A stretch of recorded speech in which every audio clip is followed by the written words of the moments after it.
Hanggang ngayon daw ay pinaaasa pa rin ni Bongo ang mga DDS. Inuuto pa rin, niloloko pa rin, at ginagago pa rin. Pero tuwang-tuwa yung mga yan habang sila ay ginagago. At pinaniniwala nga na makakauwi si Digong anumang oras. Yung mga ganitong linyahan nyo po, mukhang alam nyo sa sarili nyo na kayo na ang susunod at ni Bato de la Rosa. Paano kung mangyari yon? Grabe daw talaga ang fighting spirit nga natang si Bongo dahil hanggang ngayon, patuloy pa rin na pinaaasa ang mga DDS na makakabalik pa si Digong sa Pilipinas. Napakasaklap. So akala talaga na ng mga DDS, malaking panalo na nila yung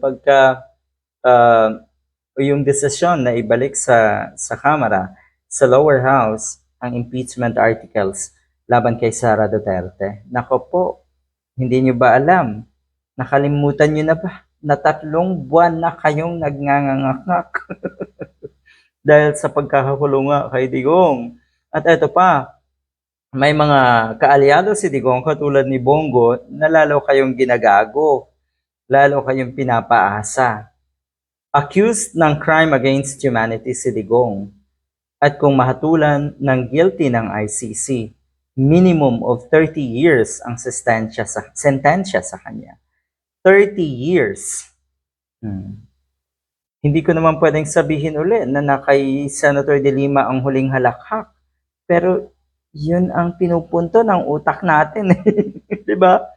Minimum of 30 years. Sa edad niya ngayong 80 years old siya, mukhang mahirap pa na siyang makabalik pa sa Pilipinas. Dahil babalik siya kung sakaling buhay pa siya po ay 110 years old na. Huwag na tayong tumigil hanggang makauwi siya. Ipagdasal natin ang kanyang kalusugan, kaligtasan, at kalayaan. At pinagbili niya po sa akin noon, unahin mo muna ang pagtatrabaho at pagsiservisyo sa ating mga kababayan.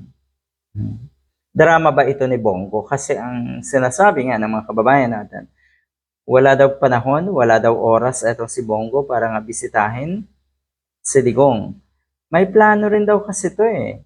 Kaya ayan, titignan natin kung ano yung magiging desisyon niya sa impeachment trial dahil very soon sa tingin ko ay ibabalik din ng Kamara sa Senado ang impeachment articles ni Sara Duterte.